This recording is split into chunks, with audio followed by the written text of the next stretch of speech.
الحمد للہ رب العالمین والصلاة والسلام علی سید المرسلین والعاقبۃ للمتقین اما بعد فاعوذ باللہ من الشیطان الرجیم بسم اللہ الرحمن الرحیم رب اشرح لی صدری ویسر لی امری واحلل عقدۃ من لسانی یفقهوا قولی رب زدنا علما اللہم فقہنا فی الدین اللہم وفقنا لما تحب وترضى رب یسر ولا تعسر وتمم بالخیر اللہم صلی علی محمد وعلی آل محمد صلی اللہ علیہ وآلہ وسلم۔ السلام علیکم ورحمۃ اللہ وبرکاتہ۔ کیسی ہیں آپ سب؟ امید کرتی ہوں ایمان اور عمل کی بہترین حالتوں میں ہوں گے انشاءاللہ تعالی۔ ہم نے پہلے آسان تجوید کا کورس جو ہے وہ باذن اللہ کی مدد اور توفیق سے کمپلیٹ کر لیا۔ اب ہم انشاءاللہ نیکسٹ اپنا ڈیٹیلڈ کورس کا آغاز کریں گے۔ تھوڑا سا تعارف آپ کو اس کورس کے بارے میں دے دوں کہ ہم اس میں کیا سیکھیں گے، کیا پڑھیں گے۔ آسان تجوید میں ہم نے تقریباً بیسک ہم نے پڑھ لیا، اب وہی چیزیں ہم ڈیٹیل سے آگے لے کے چلیں گے، آگے ان کی ڈیپتھ میں جائیں گے، آگے ان کو مزید سیکھیں گے، ان کی ٹرمز سیکھیں گے، ان کے نیمز سیکھیں گے۔ پہلے ہم نے آسان تجوید کا پڑھ لیا، ہمیں علم ہو گیا کہ کیا کیا چیزیں ہیں، اب انہی کو ہم انشاءاللہ ڈیٹیل سے لے کے چلیں گے۔ اور میں امید کرتی ہوں جیسے آپ سب نے آسان تجوید کا کورس کیا، اسی طریقے سے اسی طرح ہم سب مل کر اس کورس کو بھی جو ہے وہ کریں گے۔ چلے ہم آغاز کرتے ہیں، ہم سٹارٹ لیتے ہیں انشاءاللہ۔ آج ہم قرآن مجید کے حقوق جو ہے وہ پڑھیں گے کہ قرآن مجید کے ہم پر کتنے حقوق ہیں۔ اچھا جی، اگر قرآن مجید کوئی پوچھے آپ سے کہ قرآن مجید کیا ہے قرآن مجید، یہ کیا ہے؟ یہ کلام اللہ ہے، رہنمائی ہے، ہدایت ہے، معجزہ ہے، حق ہے، نور ہے، شفا ہے۔ قرآن مجید کلام اللہ ہے، انتہائی بابرکت بلند مرتبہ کتاب ہے، یہ جن و انس کی ہدایت کے لیے ہے۔ قرآن مجید کے ہر مسلمان پر 5 حقوق ہیں۔ کتنے؟ 5 حقوق، اور کس پر؟ ہر مسلمان پر، صرف میرے پر نہیں، صرف آپ پر نہیں، ہر مسلمان پر 5 حقوق ہیں جو ہمارے قرآن مجید کی طرف فرائض ہیں، یعنی کہ فرض ہے ہم پر ان حقوق کو پورا کرنا، ادا کرنا۔ قرآن مجید کے یہ حقوق جو ہیں لازم ہیں، چوائس نہیں ہے، یعنی ایسے نہیں ہے کہ آپ دیں تو دیں، نہ دیں تو کوئی بات نہیں، بات ہے، نہ دینے پر پکڑ ہے، گناہ ہے، سزائیں ہیں۔ تو چلیں ہم دیکھتے ہیں انشاءاللہ وہ حقوق کون سے ہیں۔ 5 حقوق۔ سب سے پہلے ہے کہ قرآن مجید پر ایمان لانا، ٹھیک ہے؟ ایمان لانا، قرآن مجید کو ماننا، دل سے ماننا، زبان سے اس کا اقرار کرنا اور عمل کی کوشش کرنا، ٹھیک ہے؟ ایمان کیسا ہو؟ سب سے پہلے تو قرآن مجید پر ایمان کیسا ہو؟ درست، مکمل، مضبوط ایمان ہو۔ کہاں سے ہمیں پتہ چلتا ہے کہ ہمارا قرآن مجید پر ایمان جو ہے وہ درست ہو، مکمل ہو، مضبوط ہو؟ دلیل کے لیے سورۃ النساء آیت نمبر 136 میں اللہ سبحانہ و تعالی فرماتے ہیں، یا ایھا الذین آمنوا آمنوا باللہ ورسولہ والکتاب الذی نزل علی رسولہ والکتاب الذی انزل من قبل ومن یکفر باللہ وملائکتہ وکتبہ ورسلہ والیوم الآخر فقد ضل ضلالا بعیدا۔ ومن یکفر باللہ وملائکتہ وکتبہ ورسلہ والیوم الآخر فقد ضل ضلالا بعیدا۔ کیا فرمایا اللہ سبحانہ و تعالیٰ نے؟ ترجمہ کیا ہے؟ اے ایمان والو، اللہ تعالیٰ پر اور اس کے رسول صلی اللہ علیہ وآلہ وسلم پر اور اس کی کتاب پر جو اس نے اپنے رسول صلی اللہ علیہ وسلم پر اتاری ہے، اور ان کتابوں پر جو اس سے پہلے نازل فرمائی گئی ہیں، ایمان لاؤ۔ جو شخص اللہ تعالیٰ سے اور اس کے فرشتوں سے اور اس کی کتابوں سے اور اس کے رسولوں سے اور قیامت کے دن سے کفر کرے، وہ تو بہت بڑی دور کی گمراہی میں جا پڑا۔ یہ سورۃ النساء آیت نمبر 136۔ اور کس پر ایمان لانا؟ اس بات پر ایمان لانا کہ یہ قرآن مجید اللہ تعالیٰ کی سچی اور حقیقی کتاب ہے، جسے اللہ تعالیٰ نے اپنے فرشتوں کے سردار جبرائیل علیہ السلام کے ذریعے اپنے آخری پیغمبر حضرت محمد صلی اللہ علیہ وسلم پر نازل فرمایا۔ یہ جس طرح نازل ہوا تھا آج بھی اسی طرح محفوظ ہے۔ یہ ہماری ہدایت کے لیے نازل ہوا۔ یہ تھا قرآن مجید کا پہلا حق ہم پر کہ ہم اس پر قرآن مجید پر ایمان لائیں۔ دوسرا حق قرآن مجید کا اور ہمارا دوسرا فرض، دوسری ڈیوٹی کیا ہے کہ قرآن مجید کی تلاوت کرنا، قرأت تلاوت کرنا، ٹھیک ہے؟ تو قرأت جو ہے وہ کیسی ہونی چاہیے؟ دوسرے حق کا تقاضا کیا ہے؟ تلاوت کیسی ہو؟ درست تلاوت ہو، بالتجوید و ترتیل، یعنی تجوید کے ساتھ اور ترتیل کے ساتھ ہو، باقاعدہ ہو، اور اس میں تلاوت سنی بھی جائے اور سنائی بھی جائے، یعنی کہ سننا اور سنانا بھی اس میں شامل ہے۔ اب یہ ہمیں کہاں سے پتہ چلتا ہے کہ قرآن مجید کی تلاوت کی جائے؟ اس کی دلیل کہاں سے ہمیں ملتی ہے؟ قرآن مجید سے ہی ملتی ہے۔ سورۃ الکہف آیت نمبر 27 میں اللہ سبحانہ وتعالیٰ فرماتے ہیں وَاتْلُ مَا أُوحِيَ إِلَيْكَ مِن كِتَابِ رَبِّكَ لا مبدل لکلماتہ ولن تجد من دونہ ملتحدا۔ تیری جانب جو تیرے رب کی کتاب وحی کی گئی ہے اسے پڑھتا رہ، اس کی باتوں کو کوئی بدلنے والا نہیں، تو اس کے سوا ہرگز کوئی بنا کی جگہ نہ پائے گا۔ تو ہمیں پتہ چلا کہ قرآن مجید کو پڑھنا جو ہے، تلاوت کرنا، قرأت کرنا کتنا ضروری ہے۔ اس کے بعد ہمیں کہاں سے پتہ چلتا ہے کہ قرآن مجید کی تلاوت کرنی چاہیے؟ دلیل کے لیے سورۃ البقرہ آیت نمبر 121 میں 121 میں اللہ سبحانہ وتعالیٰ فرماتے ہیں الذین آتیناہم الکتاب یتلونہ حق تلاوتہ اولئک یؤمنون بہ ومن یکفر بہ فاولئک ھم الخاسرون۔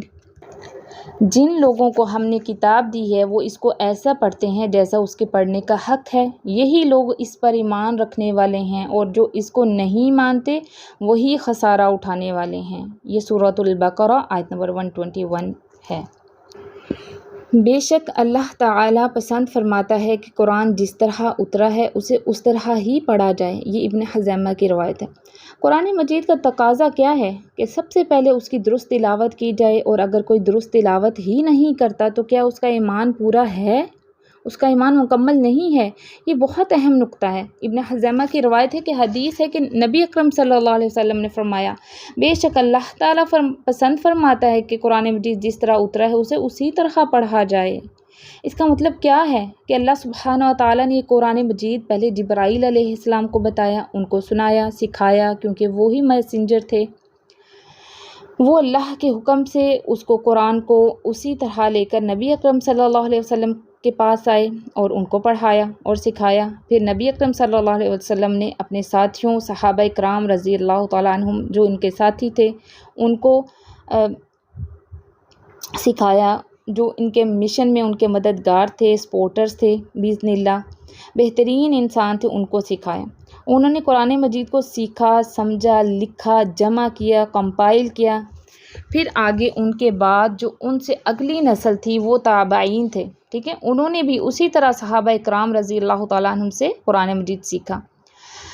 ان کے بعد تبع تابعین نے سیکھا، اور اس طرح یہ اس مخصوص انداز میں ایک چین کے تھرو یہ قرآن مجید ہم تک پہنچا۔ انشاءاللہ یہ ہم آگے ڈیٹیل سے اس چین کے بارے میں پڑھیں گے۔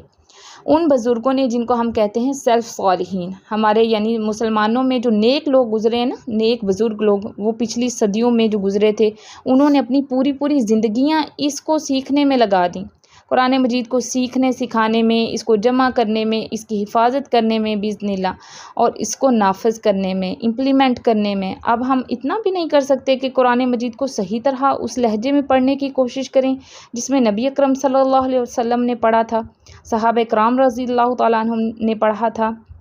تو اللہ تعالیٰ کو کیسی تلاوت پسند ہے؟ جیسی اللہ نے سکھائی ہے نبی صلی اللہ علیہ وسلم کو، اور ان سے ہم تک پہنچا۔ اگر ان لہجوں کے علاوہ کسی اور لہجوں میں پڑھتے ہیں وہ ایکسیپٹیبل ہی نہیں ہے، ٹھیک ہے۔ اس دوسرے حق کا تقاضا کیا ہے؟ قرآن مجید کو صحیح طرح پڑھیں، تجوید اور ترتیل کے ساتھ پڑھیں، باقاعدہ یعنی روزانہ روٹین میں پڑھیں، روزانہ اس کی تلاوت کریں۔ جو دن بھر کے روٹین کے کام ہیں نا، ان میں ایک کام قرآن مجید کی تلاوت بھی ہونا چاہیے۔ اس کے علاوہ جو مستند اوتھینٹک قراء ہیں ان کی تلاوت سننا، ٹھیک ہے، سنے بغیر ہم نہیں سیکھ سکتے کہ ہم خود سے خود پڑھیں اور کہیں ہمیں آ گیا، ایسے نہیں ہے۔ ہمیں قراء کو سن کے ان کے پیچھے پیچھے پریکٹس کرنی ہوتی ہے۔ قرآن مجید ایک خاص انداز میں سنا گیا ہے، لکھا گیا ہے، پھر ہم تک پہنچایا گیا ہے۔ جب تک وہ انداز نہ ہو ہم نہیں سیکھ سکتے۔ اب جیسے کچھ قاری ہیں گانے کی آواز میں قرآن پڑھتے ہیں، وہ درست نہیں ہے۔ میوزیکل ٹون، موسیقی کی طرز میں پڑھا گیا قرآن، وہ درست نہیں ہے۔ خوش الحانی سے پڑھنا اور گا کر پڑھنا دو ڈیفرنٹ چیزیں ہیں، ٹھیک ہے۔ خوش الحانی سے قرآن کو پڑھنا چاہیے۔ اس کے بعد اگلا سٹیپ کیا ہے؟ کسی کو سنانا، ٹھیک ہے، سنیں، سن کے پھر سنائیں، ٹھیک ہے۔ اب ہم نے کیا سیکھ لیا؟ قرآن مجید کے حقوق میں پہلا حق تھا ایمان لانا، دوسرا تھا کہ اس کی تلاوت کرنا، اور تلاوت بھی ہم نے دیکھ لیا کہ کس طرح کی ہونی چاہیے تلاوت، بالتجوید و ترتیل ہو، باقاعدہ ہو، روزانہ کی روٹین میں شامل ہو قرآن، یہ نہیں کبھی پڑھ لیا کبھی نہیں پڑھا۔ اب تیسرا حق کیا ہے قرآن مجید کا؟ فہم، ٹھیک ہے۔ جب ایمان لے آئے، قرآن مجید کا تلفظ ہمارا ٹھیک ہو گیا، ہم نے اس کو تجوید کے ساتھ اچھے سے پڑھ لیا، تیسرا ہمارا حق کیا ہے کہ فہم حاصل کریں یعنی قرآن مجید کو سمجھا جائے، اس کا مفہوم سمجھنا، سمجھتے رہنا، ٹھیک ہے۔ اچھے استاذ کی رہنمائی، جید علماء کی مجالس یعنی کہ جو اوتھینٹک اسکالرس ہیں ان کی مجالس، دروس یعنی درس کی جمع ہے جہاں پڑھایا سکھایا جاتا ہے، تفسیر وغیرہ پڑھنا، مطالعہ یعنی کہ آپ کی اپنی اچھی ریڈنگ ہونی چاہیے، تفسیریں پڑھنا، غور و فکر اور تدبر کرنا، مسلسل رہنمائی چاہنے کی نیت سے اصول اخذ کرنا۔ یعنی آپ کس نیت سے قرآن کو سمجھیں گے، قرآن مجید کو پڑھیں گے کہ یا اللہ آپ مجھے بتا دیں کہ صحیح اور غلط کیا ہے، آپ مجھ سے کیا چاہتے ہیں، میں کس طرح جیوں، کرنے یا نہ کرنے کے کون سے کام ہیں جنہیں میں اپنے عمل میں لاؤں، جن سے رکنا ہے ان سے رکوں، آپ مجھے بتا دیں۔ اس نیت سے قرآن کو آپ نے پڑھنا ہے۔ تلفظ ٹھیک ہو گیا، اب اس کا فہم حاصل کرنا ہے، اس کا ترجمہ پڑھنا ہے، تفسیر پڑھنی ہے، اس کو سمجھنے کی، تدبر کرنے کی، غور و فکر کرنے کی جو ہے وہ ہم نے کوشش کرنی ہے۔ یہ ہمیں کہاں سے پتہ چلتا ہے کہ قرآن کا فہم حاصل کریں؟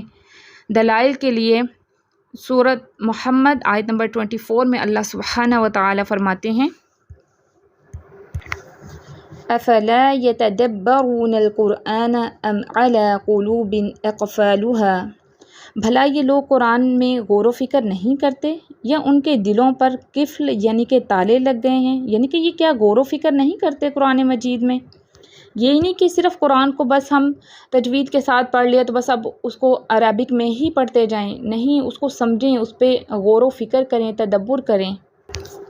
قرآن مجید کا فہم حاصل کرنے کی دوسری دلیل ہمیں کہاں سے ملتی ہے؟ سورۃ صاد آیت نمبر 29 میں اللہ سبحانہ و تعالی فرماتے ہیں کتاب انزلناہ الیک مبارک لیدبروا آیاتہ ولیتذکر اولو الالباب، یہ کتاب جو ہم نے تم پر نازل کی ہے بابرکت ہے تاکہ لوگ اس کی آیتوں میں غور و فکر کریں اور تاکہ اہل عقل نصیحت پکڑیں۔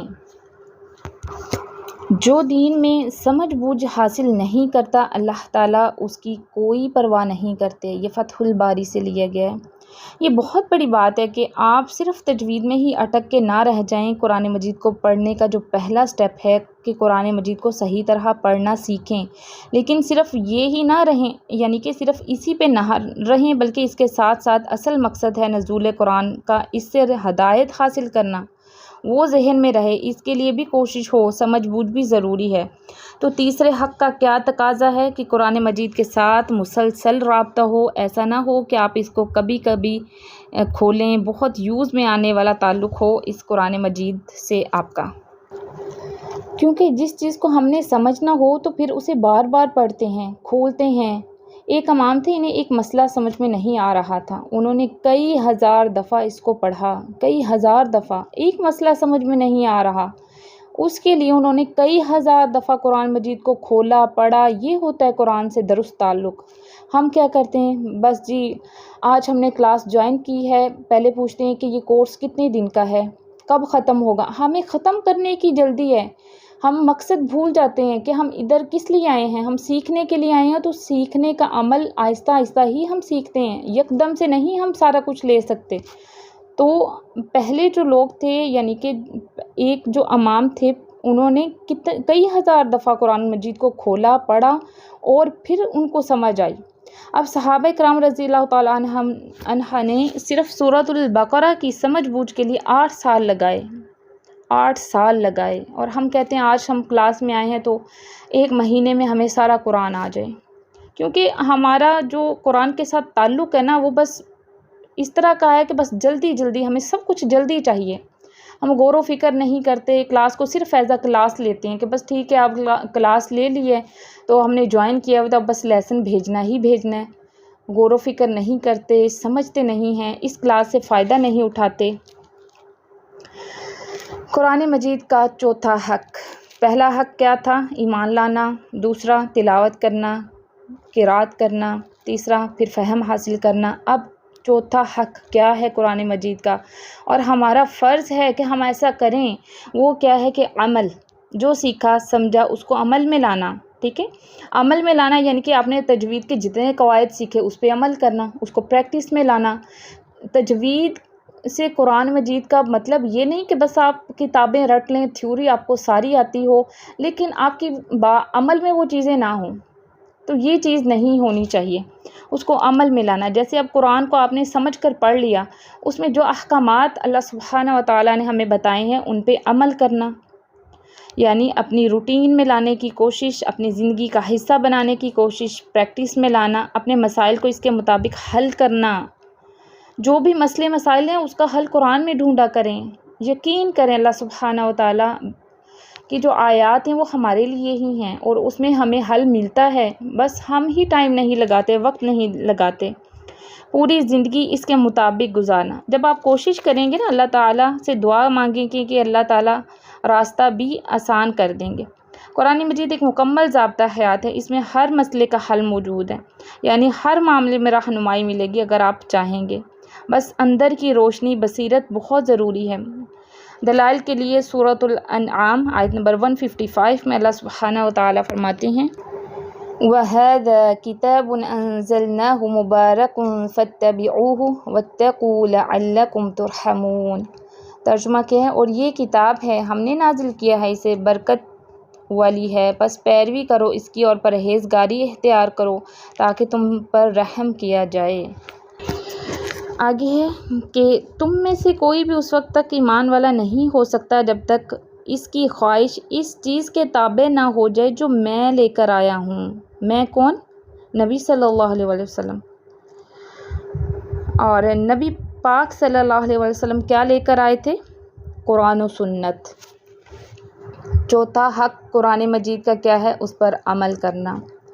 اس کے بعد پانچواں حق کیا ہے؟ دعویٰ، یعنی دعوت دینا، انوائٹ کرنا، حسب استطاعت و توفیق دوسروں تک پہنچانا جتنا آپ کو آگے ہے، اچھی طرح جس میں آپ کلیئر ہیں، کوئی شک نہیں ہے. جتنا آپ کو اچھی طرح آگے ہے، جس میں آپ کلیئر ہیں، کوئی شک نہیں ہے آپ کو، وہ آگے پہنچائیں. ٹھیک ہے، لکھانا، پڑھانا، سمجھانا، خیر کی دعوت دینا، اس کی نشر و اشاعت کرنا، یہ سب چیزیں دعویٰ میں آتی ہیں. اب دیکھیں، جب ہم ایمان لے آئے، قرآن مجید کو تجوید کے ساتھ پڑھ لیا، پھر اس کا فہم حاصل کیا، پھر عمل کیا اس پر، اور پھر آتا ہے دعویٰ، یعنی کہ اب آگے انویٹیشن دیں، دعوت دیں دین کی. دیکھیں، اب جب تک ہمیں خود علم نہیں ہوگا ہم آگے دعوت کیسے دے سکتے ہیں؟ علم حاصل کر کے عمل کرنا بہت ضروری ہے. جب تک ہم خود عمل نہیں کریں گے نا تو ہماری بات آگے اثر نہیں کرے گی، وہ اثر ہی نہیں رکھتی جب تک ہمارا خود کا عمل نہیں ہوتا. تو سب سے پہلے خود عمل کرنا ہے، جو کچھ ہم نے سیکھا ہے، پڑھا ہے، اس پہ خود عمل کرنا ہے، پھر آگے پہنچانا ہے. دلائل کے لیے سورۃ ابراہیم آیت نمبر 52 میں اللہ سبحانہ و تعالیٰ فرماتے ہیں هَذَا بَلَاغٌ لِلنَّاسِ وَلِيُنذَرُوا بِهِ وَلِيَعْلَمُوا أَنَّمَا هُوَ إِلَٰهٌ وَاحِدٌ وَلِيَذَّكَّرَ أُولُو الْأَلْبَابِ. ترجمہ کیا ہے؟ یہ قرآن لوگوں کے نام اللہ کا پیغام ہے تاکہ ان کو اس سے ڈرایا جائے اور تاکہ وہ جان لیں کہ وہی اکیلا معبود ہے، اور تاکہ اہل عقل نصیحت پکڑیں. پھر یہ ہمارا فرض بنتا ہے. دیکھیں ہم نے پیچھے پڑھا نا کہ یہ سارے حقوق ہر مسلمان کے لیے ہیں، کسی ایک کے لیے نہیں. ٹھیک ہے، یہ ہم نے سب نے اس پر عمل کرنا ہے انشاءاللہ. صحیح بخاری کی روایت ہے، میری طرف سے پہنچا دو خواہ ایک ہی آیت کیوں نہ ہو. تو جتنا بھی آپ کو آتا ہو لیکن صحیح آتا ہو، غلط بات آگے نہیں پہنچانی، دلائل کے ساتھ آگے پہنچانی ہے. جو کچھ بھی آتا ہے، اگر کسی کو تلاوت اچھی آتی ہے وہ تلاوت آگے پہنچائے، کسی کو ترجمہ آتا ہے وہ ترجمہ آگے پہنچائے، جس کو فہم آتا ہے، جس کو حفظ آتا ہے، جو کسی کو آتا ہے وہ آگے پہنچائے دوسرے لوگوں تک. جس طرح بھی آپ کسی کی ہیلپ کر سکتے ہیں، جو کچھ بھی آتا ہے وہ آگے پہنچانا ہے انشاءاللہ تعالی. تو آج کے لیکچر میں ہم نے کیا سیکھا کہ قرآن مجید کے ہم پر 5 حقوق ہیں. حقوق آپ سمجھتی ہیں نا کہ حق ہے اور ہمارا فرض ہے کہ ہم ان کو پورا کریں. تو مین دوبارہ سے میں پوائنٹ بتا دیتی ہوں. سب سے پہلے ایمان لانا، ایمان لا کر پھر اس کی تلاوت کرنا تجوید کے ساتھ، ترتیل کے ساتھ، پھر فہم حاصل کرنا، فہم حاصل کر لیا پھر عمل کرنا، عمل کے بعد جو ہے وہ دعویٰ کا کام کرنا، دعوت دینا. اتنا ہی کافی ہے کیونکہ آپ سب نے نوٹس بھی کمپلیٹ کرنے ہیں ان کے. اور میں آپ کو ہوم ورک بھی بتا دیتی ہوں. اس ویک کا آپ کا ہوم ورک کیا ہے، آپ نے یہ لیسن جو ہے یہ لیکچر کو غور سے سننا ہے. سن کے پہلے اپنے نوٹس کمپلیٹ کرنے ہیں. نوٹس کمپلیٹ کرنے کے بعد آپ نے اپنے فیملی ممبر میں، اپنے فرینڈس کے ساتھ، کسی ایک کے ساتھ، زیادہ کے ساتھ شیئر کر لیں تو بہت اچھا ہے. کسی ایک کے ساتھ آپ نے یہ سارا کچھ شیئر کرنا ہے، اپنے نوٹس جو ہیں آپ نے شیئر کرنے ہیں. اس سے کیا ہوگا، کیا فائدہ ہوگا کہ آپ کا اپنا لیسن پکا ہو جائے گا. جب ہم کسی کو بتاتے ہیں نا تو ہمارا اپنا بھی پختہ ہو جاتا ہے. ایک تو ہوم ورک آپ کا یہ ہے، اپنے نوٹس کمپلیٹ کرنے ہیں. نمبر 2 آپ نے کیا کرنا ہے، نمبر 2 پہ یہ جو نوٹس بنائے ہیں، جو سیکھا ہے اس کو آگے پہنچانا ہے. اور تیسرا ہوم ورک آپ کا یہ جو دلائل کے لیے میں نے آپ کو آیات بتائی ہیں نا، یہ ریفرنس آپ کو دیے ہوئے ہیں، یہ آپ نے قرآن میں سے خود لکھ کے، یہ آیات آپ نے کاپی پہ لکھ کے گروپ میں اپنے نوٹس کے ساتھ شیئر کرنی ہیں. ٹھیک ہے، ہوم ورک آپ کو سمجھ آ گیا. تو اب تک ہم نے جتنے جو 5 حقوق پڑھے ہیں الحمدللہ ہم نے دلائل کے ساتھ پڑھے ہیں. یہ ہم نے خود سے نہیں بنائے. ٹھیک ہے، قرآن سے ہم نے باقاعدہ اس کی دلیل دیکھی ہے کہ ایمان لانا ضروری ہے، یہ بھی ہم نے قرآن نے بتایا. تلاوت کرنا ضروری ہے، یہ بھی ہمیں قرآن سے ہی پتہ چلا. پھر اس کا فہم حاصل کرنا، اس کے بارے میں بھی ہم نے آیت دیکھی. عمل کے لیے بھی ہم نے آیت دیکھی اور دعویٰ کے کام کے لیے بھی ہم نے آیت دیکھی. تو امید کرتی ہوں آپ کو آج کا لیسن جو ہے وہ سمجھ آ گیا ہوگا. سبحانک اللہم و بحمدک نشہد ان لا الہ الا انت نستغفرک و نتوب الیک. السلام علیکم ورحمۃ اللہ وبرکاتہ.